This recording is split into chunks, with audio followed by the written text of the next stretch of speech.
Recently, scientists at the McGowan's Institute of Regenerative Medicine extracted components of the extracellular matrix of the pig bladder known as UBM, and its degradation products have been reported to possess regenerative properties.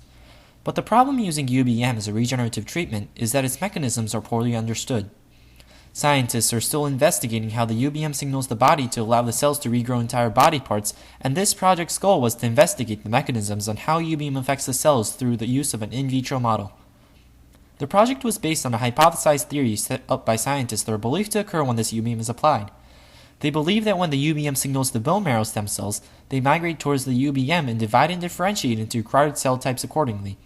At the same time, it is believed that quiescent cells are destroyed in order to make room for the newly created cells. To test whether this theory was true, P19 cells and dermal fibroblasts were used. The P19 cells were used to model for the bone marrow cells because they have been shown to be adequate in vitro models for them. Dermal fibroblasts were used to model for the old cells that reside inside your body since they are human skin cells. During the project, P19 cells were separated into two aliquots, and one aliquot was differentiated using retinoic acid along an astrocytic lineage. This was to see whether undifferentiated and differentiated cells had different responses towards the UBM, since no research conducted before had looked for these differences originating from the same cell line. The project used these cells to observe their chemotactic and mitogenic responses against UBM.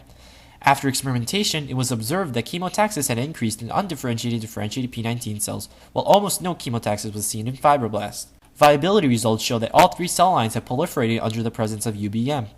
The results demonstrated that UBM has a positive chemotactic effect on both differentiated and undifferentiated cells, while it causes proliferation in both stem cells and primary cells.